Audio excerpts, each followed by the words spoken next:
Guys আসসালামু আলাইকুম। কেমন আছেন আপনারা সবাই? আশা করি সবাই ভালো আছেন। তো আজকে আমি আমার ব্লগটা শুরু করলাম। তো আজকে আপনার ভাইয়া কি কি বাজার করলো এগুলো আপনাদেরকে নিয়ে শেয়ার করব।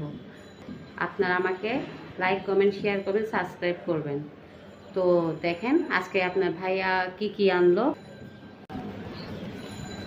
কলমির শাক আনলো, তারপরে এখানে হচ্ছে তেলাপিয়া মাছ, তারপরে এটা কি মাছ বলে যে কালেগুনি মাছ বলে না এটা, আর একটা মুরগি আনলো, মুরগি।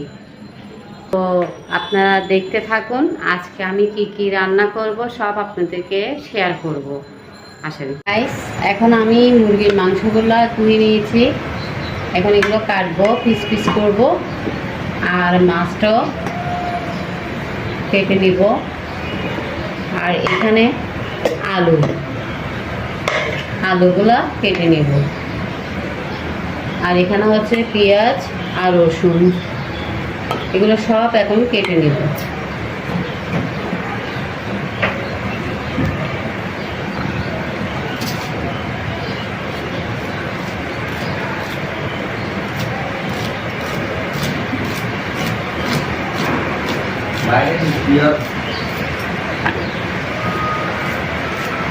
আর আজকে হচ্ছে শুক্রবার, তো অনেক বৃষ্টি হচ্ছে বাইরে। আজকের ওয়েদারটা অনেক সুন্দর লাগছে, ভালো লাগতেছে।